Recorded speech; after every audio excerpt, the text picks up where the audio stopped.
bienvenue à l'information sur les antennes de For You Télévision Africa. Vous le savez, pour cette semaine, la première partie c'est en langue anglaise avec vous, Dix Nabissé. Good day. Bon après-midi, Bala. Good day, ladies and gentlemen. Thank you immensely for joining us once again. To debut this English segment, we take you to the Southern African Kingdom of Lesotho, where tens of thousands of Basotho, several heads of state, including South Africa's President Cyril Ramaphosa, and of course high-powered business delegations from across the African continent, sat present at the inauguration ceremony of Sam Mukekane as Lesotho's new Prime Minister on Friday, October 28, 2022. The rest of this inaugural ceremony is in the following reports. The COP27 President-designate and Egyptian Foreign Minister Sameh Shoukry, in a recent address, has labeled next month's forum a watershed moment in the world's plan to address the climate crisis. Shoukry made the remarks on Wednesday at the launch of a new report from the United Nations Climate Change, which noted that despite countries bending the curve of global greenhouse gas emissions downward, the efforts remain insufficient to limit global temperature rise to 1.5 degrees Celsius by the end of the century. He added that rising ambition and urgent implementation is indispensable for addressing climate crises. He affirmed curtailing and removing emissions after an wider scope of economic sectors will protect the planet from more severe adverse climate impacts and devastating loss and damage.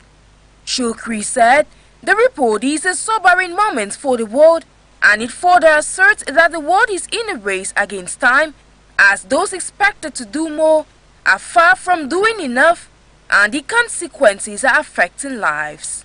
Simon Steele, Executive Secretary of United Nations Climate Change, also added his voice to the calls for more action geared towards achieving climate goals under the Paris Agreement. COP27 is scheduled to take place in Sharm el-Sheikh, Egypt from November 6 to 18, 2022. Ladies and gentlemen, just to reiterate that was President-designate and Egyptian Foreign Minister Sameh Shoukry, who have caused a labeled next month's summit of the United Nations Climate Change Summit, acronym COP27, to take place in Egypt. Of course, it was planned to address the climate crisis. Shoukry made those remarks on Wednesday at the launch of a new report from the United Nations Climate Change Summit. Ladies and gentlemen, we are taking you back to the Kingdom of Lesotho. Well, of course, we told you that tens of thousands of Basotho, several heads of state, including South Africa's President Cyril Ramaphosa, and high-powered business delegations from across the African continent, answered present to the inaugural ceremony of Sam Mukekane as a new Lesotho's Prime Minister of today's Friday, 28th of October 2022. The rest of the ceremony is in the following reports. Tens of thousands of Basotho, several heads of state including President Cyril Ramaphosa of South Africa, and high-powered business delegations from the continent attended the inauguration of Sam Mukekane as Lesotho's Prime Minister on Friday, October 28, 2022.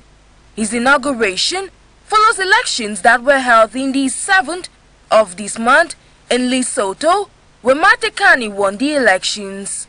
However, he fell short of getting an outright win to lead the country and had to form a coalition government with other parties. Amongst those who are in attendance in Lesotho is the Secretary General of the Commonwealth, Patricia Scotland, and the President of Botswana, Mokgweetsi Masisi, and his predecessor, Kamalan Kama. President Ramaphosa had been appointed by the South African Development Community, acronym SADC, to facilitate peace talks in Lesotho with the aim of bringing reforms in the Mountain Kingdom. The South African President will deliver a message as the facilitator. South African presidential spokesperson Vincent Magwenya says the visit to Lesotho will cement relations with the Kingdom of Lesotho and its new leadership. However, Some citizens of Lesotho hope the businessman turned politician will bring change and development to the Mountain Kingdom.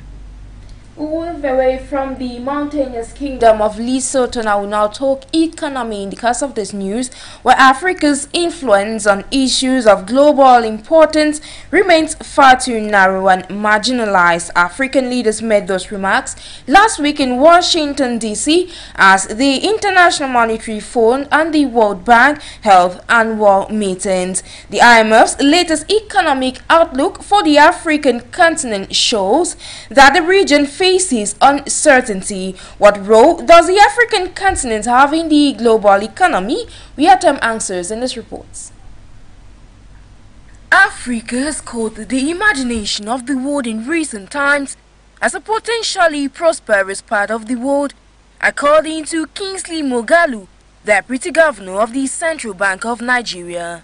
The continent has captured the attention of many as a resource-rich region where national governments and African firms produce little by themselves, hence leaving land and capital available for external actors. According to experts, it is a structural transformation which creates real prosperity, and the continent should move away from resource-forward development. Africa should be a hub of activities in the global economy, but remains weak in terms of inter-regional and international trade. To reiterate, the continent to some point causes the economic limitation of its growth, as only 3% of total goods are exchanged within the continent. Although the continent has experienced high growth rates since the early 2000s, some African countries still say the marginalized and global financial policies are hampering their access to capital markets.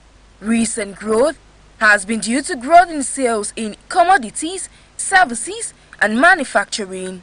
West Africa, East Africa, Central Africa, and Southern Africa in particular are expected to reach a combined GDP of $29 trillion by 2050 as per the International Monetary Fund.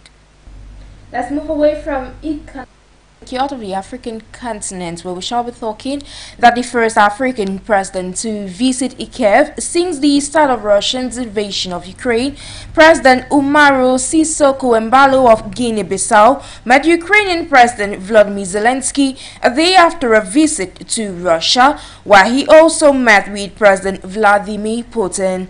Embalo emphasized his country remains an unwavering partner for Russia and Ukraine. The rest of the story is with you, Futso. Guinea-Bissau President Umaru Sissoco Embalo emphasized on his country remains an unwavering partner for Russia and Ukraine. And I affirm that Russia is a strategic partner today like Ukraine. So that's why yesterday I said that Russia is still a strategic partner, despite the fact that today there is a war between Russia and Ukraine. The current president of the Economic Community of West African States, Mr. Embalo, said Africa carries peace and wants to bring together the two brotherly countries.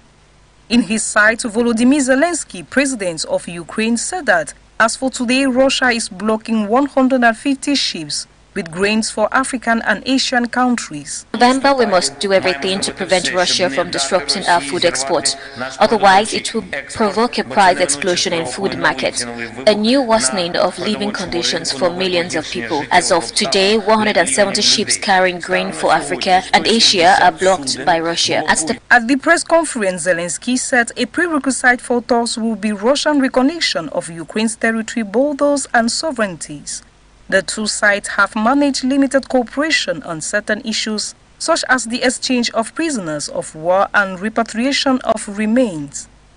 Mr. Embalo also assured that he will ask the Russian president to release the more than 165 ships blocked near the Bosphorus Strait, while Ukraine accuses Russia of deliberately delaying these ships intended for the transport of cereal by prolonging inspections carried out in accordance with an agreement reached on these deliveries, which are crucial for many countries in Africa and Asia. Thank you, Jay Fotso, for that report. Of course, it's the end for the English language of this newscast over for you, Television Africa. The next segment is going to be in the French language with you. Bon après-midi, une fois de plus. Une fois de plus, bonjour à vous. Nous débutons donc du côté de la République centrafricaine. Dans une déclaration rendue publique le 27 octobre 2022, la plateforme Bioko, composée de partis et associations politiques, s'insurge contre les déclarations de certains leaders de l'opposition par rapport au départ à la retraite de Madame Danielle Darlan, ex-présidente de la Cour constitutionnelle. Et selon la plateforme Bioko, ces déclarations frisent un appel à la provocation et même à l'installation du désordre dans le pays.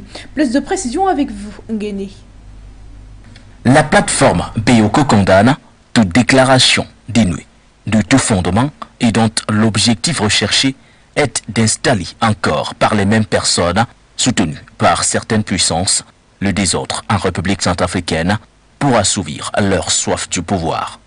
Dans cette déclaration, la plateforme composée de partis et associations politiques condamne par ailleurs l'appel irresponsable du BRDC aux institutions et organismes internationaux de suspendre toute coopération avec la République centrafricaine.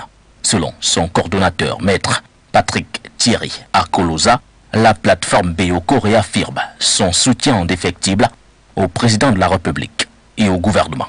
Soutient par ailleurs, comme l'ensemble du peuple centrafricain, l'initiative d'une nouvelle constitution pour la République centrafricaine. Le 5e point de cette déclaration exhorte le gouvernement détenteur de la violence légitime d'assurer et de préserver la quiétude sur l'ensemble du territoire, en réponse à certains leaders de l'opposition ayant brillé par des déclarations qui frisent à un appel au désordre, des actes de diffamation et d'injures publiques contre le président de la République, chef de l'État, le professeur Faustin Archange Touadéra.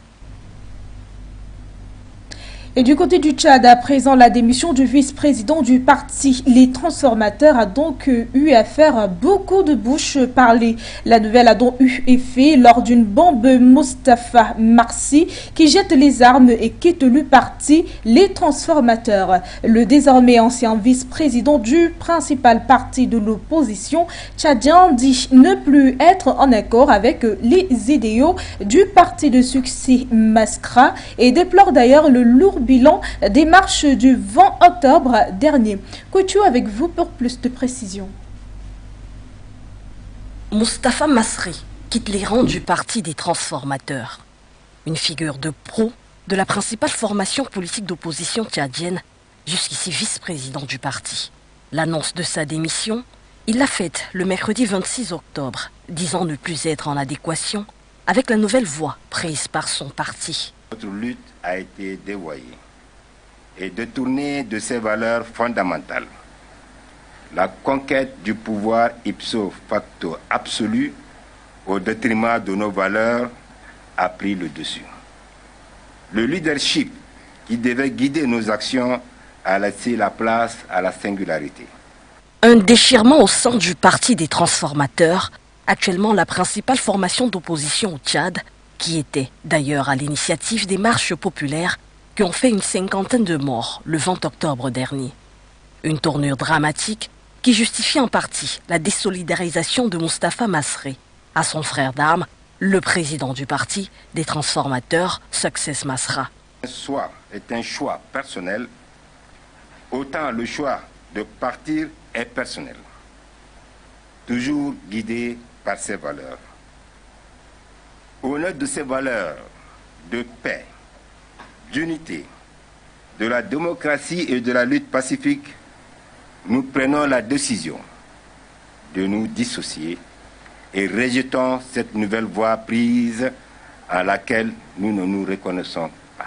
Tout en déplorant le bilan des marches du 20 octobre, soit environ 50 morts et près de 300 blessés selon les chiffres officiels, et 80 morts pour plus de 1000 blessés selon l'opposition et une partie de la société civile, Moustapha Masri s'est adressé au président de transition, Mahamat Idriss Déby Itno, conseillant la voie du dialogue et du consensus afin de consolider la démocratie et l'unité du pays. À présent, Libye et Turquie, deux accords militaires signés. C'est un nouvel avancée enregistré dans les relations turco-libyennes. Deux nouveaux accords militaires ont donc été signés. C'était le 25 octobre 2022 entre le Premier ministre libyen Abdelhamid Dibba et le ministre turc de la Défense Hulusi Akar. Eh bien, ces accords ont été signés à Istanbul, ceci en marge du Salon turc de défense. Que faut-il réellement savoir concernant les accords militaires? Élément de réponse avec vous, Guéné. Présent en Turquie pour assister à un salon de la défense, le chef du gouvernement libyen, Abdelhamid Dibba, en a profité pour parapher aux côtés du ministre turc de la Défense deux nouveaux accords militaires. Ces nouveaux accords, qui interviennent 3 semaines après la signature d'un autre accord de prospection d'hydrocarbures turcs dans les eaux libyennes, visent à moderniser l'aviation civile libyenne. Selon le communiqué du gouvernement Dibba, le premier accord porte sur l'amélioration des capacités de l'aviation militaire de Libye grâce à l'expertise turque. Des experts turcs vont entretenir et préparer les avions de chasse de Tripoli et continuer à octroyer des formations et de l'entraînement à l'armée libyenne du camp de l'Ouest. Ils devraient notamment former des aviateurs libyens sur différents types d'avions. Il est aussi question de fournir du matériel et des appareils militaires modernes. Quant au second, il comprend plusieurs conventions de mise en œuvre relatives à l'accord sécuritaire signé en 2019 par les autorités turques et l'ancien gouvernement libyen, simultanément à l'accord de délimitation maritime qui avait provoqué le mécontentement de l'Union européenne. Parlons politique au Cameroun. Au cours d'une conférence de presse organisée le 26 octobre 2022 à Douala, la capitale économique du Cameroun, l'Alliance des forces progressistes a donc posé un diagnostic de la situation qui traverse justement le pays, ceci tout en plaçant bien sûr la mutualisation, j'y arrive, comme élément fondateur pour sauvegarder et même sauver le Cameroun. Précision avec vous, Guéné. Le Cameroun a des gens qui pensent. Le Cameroun a des gens qui écrivent. Dysfonctionnement dans la gouvernance, crise sécuritaire et économique, problème à tous les étages de quelque nature qu'il soit, il faut rapidement se faire une raison d'agir et sortir de l'impasse. Pour l'Alliance des forces progressistes, il est impératif de poser un diagnostic sans complaisance. Une étape incontournable qui mettra les Camerounais face à leurs responsabilités. Pire encore, nous avons regardé dans le rétroviseur et constaté que des années 60 à nos jours, l'administration publique de notre cher et beau pays n'a pas été pensée par nous-mêmes. Notre véritable histoire n'est pas enseignée. Notre système éducatif n'est pas adapté à nos réalités et à nos défis. Notre économie n'est pas réaliste, pas pensée par nous-mêmes, pas maîtrisée pour l'épanouissement de nos sociétés. Et cette urgence passe par une mutualisation des forces vives de la nation. Une obligation historique, bien plus qu'un devoir, une nécessité, un impératif, avec pour absolu la maison Cameroun. Loin de ce manichéisme qui consiste à redistribuer les bons et les mauvais points et à se mettre ensemble pour rechercher les solutions. Cet effort collectif invite et incite à l'humilité, à la tolérance et au partage, valeurs cardinales pour créer une dynamique populaire, puissante, capable d'insuffler à notre maison un nouveau souffle. Nous sommes convaincus du génie camerounais et de notre capacité à produire des résultats exceptionnels dans une union sacrée. Afin de mener à bien sa politique de mutualisation, l'Alliance des forces progressistes prévoit un plan d'action à court et moyen terme comprenant entre autres l'organisation d'une campagne d'adhésion massive à sa formation politique et une communication de proximité auprès des Camerounais. Et puis donc de l'autre côté du monde de crise russo-ukrainienne, on en parle encore. Que retenir de la mission de Maro Sissoko Embalo? Aujourd'hui, la rédaction centrale s'interroge.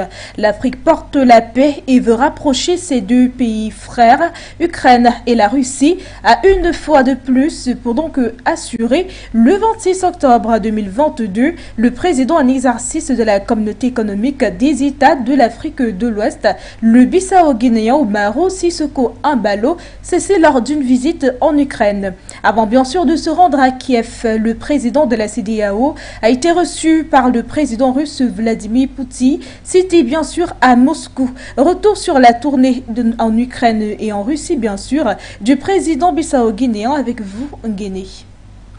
Il était porteur d'un message de paix, le message de toute l'Afrique en général et des 15 pays qui composent la CEDEAO en particulier.